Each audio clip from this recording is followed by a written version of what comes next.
cadrage, ça me paraît bien, je suis bien coiffé, la mise au point est bien sur mon œil, j'ai de l'espace au-dessus de ma tête. Eh bien c'est parfait, on peut y aller et parler de l'Apple Watch Ultra 2.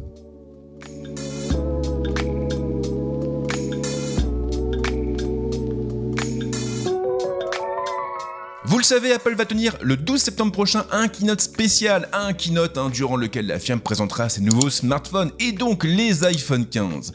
Mais voilà, ces derniers ne seront pas les seuls produits à monter sur scène et en réalité, la firme devrait aussi profiter de l'occasion pour dévoiler de nouvelles montres connectées. L'Apple Watch Series 9, bien entendu, mais aussi et surtout l'Apple Watch Ultra 2. Une Apple Watch Ultra 2 qui fait beaucoup parler d'elle depuis le début de l'année, et finalement aujourd'hui, on sait à peu près à quoi s'attendre. Et vous l'aurez compris, mais le but de cette vidéo est justement de centraliser toutes les rumeurs de ces dernières semaines. Et on a pas mal de choses à dire.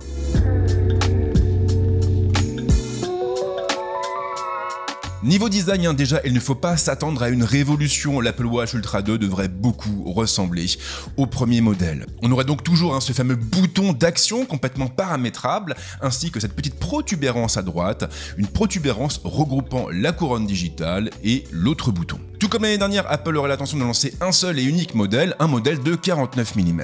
En revanche, il faudrait s'attendre à une toute nouvelle technique de conception, une technique reposant sur de l'impression 3D. L'avantage étant que les pièces imprimées coûteraient moins cher à produire, mais attention, ça ne veut pas dire que l'Apple Watch Ultra 2 sera plus accessible que le modèle précédent. En réalité, comme à chaque fois, ce sont les marges d'Apple qui devraient surtout augmenter. En revanche, pour nous, il faudrait quand même s'attendre à un léger gain au niveau du poids. Et sinon, bien sûr, l'Apple Watch Ultra 2 serait toujours construite pour durer avec un boîtier en titane, une protection en verre de saphir et diverses certifications. Comme la certification 1000 STD 810H et une résistance à l'eau avec une profondeur maximale de 100 mètres. Oui, 100 mètres. Mais la vraie nouveauté finalement viendrait des coloris disponibles. Cette année, l'Apple Watch Ultra ne devrait pas se décliner uniquement en une version et on devrait avoir le choix entre deux couleurs, l'argenté et le noir mat. Et il faut bien l'avouer, une Apple Watch Ultra 2 noir mat, c'est une idée qui est plutôt plaisante. Il faut d'ailleurs préciser que ce coloris avait déjà été testé du temps du premier modèle, mais il n'avait pas été validé par les équipes d'Apple.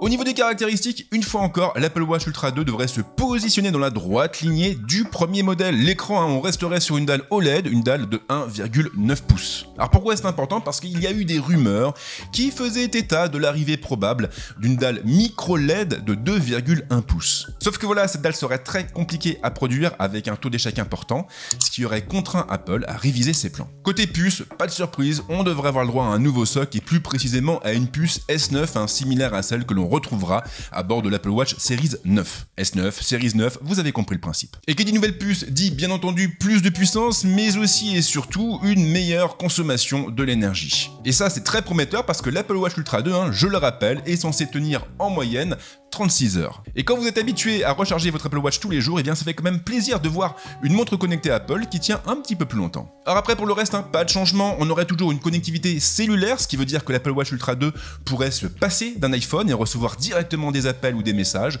à condition bien sûr de souscrire l'option adéquate auprès de votre opérateur. On aurait aussi un GPS double fréquence, adapté aux randonneurs, 2 haut-parleurs, 3 microphones et une sirène de 86 décibels. Personnellement, je m'attends pas vraiment à des changements de ce côté-là.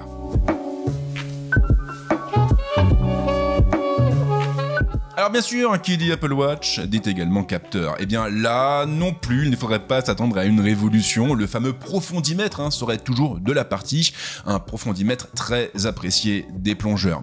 Il faut le rappeler, mais grâce à ce capteur, l'Apple Watch Ultra et donc l'Apple Watch Ultra 2 peuvent se transformer en de véritables ordinateurs de plongée. Ce qui est cool, c'est qu'en plus il est couplé à un capteur de température et donc on peut suivre en temps réel la profondeur à laquelle on se trouve, mais aussi la température de l'eau. Et tout ça bien sûr avec une application très bien foutue pour avoir un suivi de tous les paliers, savoir si on remonte pas trop vite, bref, tout ce qui est nécessaire à la plongée. La boussole serait aussi de la partie pour nos amis randonneurs, de même pour l'altimètre, et on retrouverait bien sûr un capteur de fréquence cardiaque pour réaliser des ECG et mesurer le taux d'oxygénation du sang. Des fonctions qui sont d'ailleurs présentes sur toutes les Apple Watch. Et pour ces dames, on aurait aussi un capteur de température spécialement pensé pour l'accompagnement au niveau des menstruations. Bref, un peu la routine.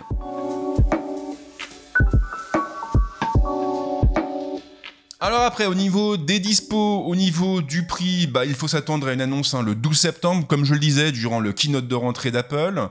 On imagine évidemment que la partie réservée à l'Apple Watch Ultra 2 sera assez conséquente, tout comme celle dédiée aux iPhone 15. Les précommandes pourraient du même coup démarrer en même temps que les iPhone 15, donc autour du 15 septembre. Tout ça pour une commercialisation que l'on espère planifiée pour le 22 septembre. Alors après, par contre, toutes les rumeurs ne vont pas forcément dans le même sens, et vous avez des sources qui s'attendent à ce que certains des produits qui vont être présentés par Apple mardi soir soient disponible en précommande juste après le keynote. Mais ça, on sera fixé finalement dans quelques jours. Après, sans surprise, l'Apple Watch Ultra 2 sera livré avec WatchOS 10, dont je n'ai pas encore parlé, mais rassurez-vous, j'ai prévu des contenus autour. Et puis, il reste un peu la question du prix en fait. Je vous l'ai déjà dit, mais normalement, avec l'Apple Watch Ultra 2, Apple passerait sur de l'impression 3D pour certaines pièces, ce qui permettrait du même coup à la firme de réduire ses coûts de production. Sauf que voilà, ce n'est pas parce qu'une entreprise réduit ses coûts de production qu'elle réduit le prix de ses produits. Généralement, ce sont plutôt les marges qui ont tendance à augmenter. Et là, en l'occurrence, on parle beaucoup d'une augmentation possible. Une augmentation de 100 ou 200 $.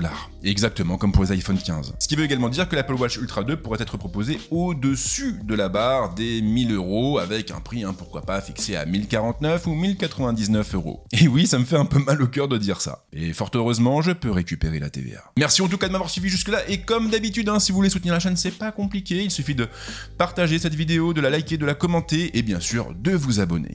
Et en ce qui me concerne, comme à mon habitude, je vous souhaite de passer une excellente semaine ou un très bon week-end, suivant le moment où vous verrez cette vidéo. Et c'est promis, on se retrouve très vite avec d'autres contenus ici, mais également ailleurs. Allez, ciao.